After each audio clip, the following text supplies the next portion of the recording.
Let's give it up for Serena. Come to the stage. You're ready. The stage is yours. Thank you, Sim. I'm going to start with a familiar question. If you could have one superpower, what would you choose? This question came up a lot in the corporate world and as an icebreaker. And I noticed that a lot of people used to say that they would want to be a mind reader. Now, I could never understand why you would want the superpower to be mind reading, but I noticed a pattern in the people that said that they wanted this. And it was generally people that seemed to struggle to understand others. They lacked empathy. And so I realized that's why I don't want this superpower. I already have it. In fact, I think it's what I credit a lot of my professional success to. I was a lawyer, and most lawyers don't have very good people skills. And so being able to read people is actually what set me apart. But I have also come to realize the hard way that that telepathic level of empathy can also be a trap. At 25, I fell deeply in love. He had a magnetic energy. He was looked up to by a lot of people. He was highly respected. He was also a highly functioning alcoholic. Childhood trauma, his dad was an alcoholic. He'd grown up in pubs. And I understood that. I understood the impact of that. And I could see he was a good person on the inside, struggling to show up as a good person on the outside.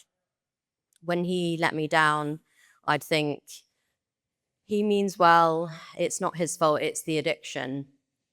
And he was never physically abusive, so I think that made it easier for me to feel that I should be forgiving towards him. I always thought, well, he's trying to be better. The problem was his actions didn't get better.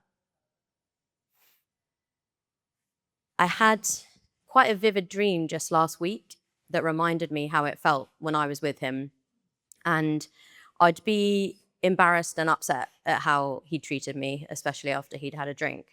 But I'd feel too bad to say anything to him.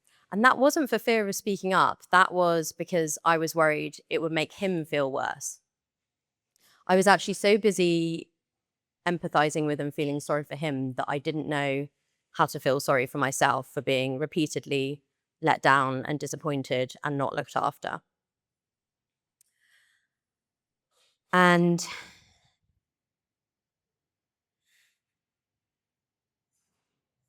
it was 4 years that we were together. I never really held him accountable for the impact of that on me. 4 years went by before I left.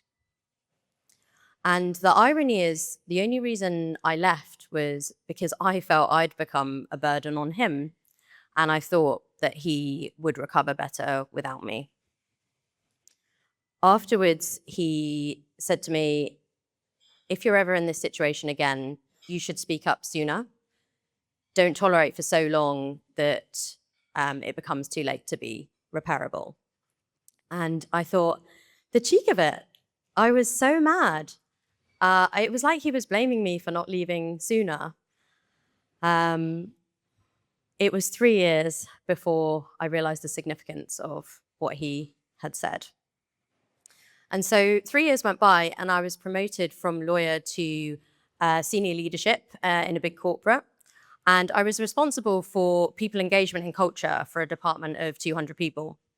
I'd seen a lot of bad managers, and so I was determined to set a good example as a kind, empathetic, caring leader. But the empathy trap struck again. And I realized I was actually going to need to set expectations people didn't like. I was going to have to hold people accountable. I was going to have to tell them when things weren't going very well. And it was surprisingly difficult for me. I was worried I would come across as bossy and demanding.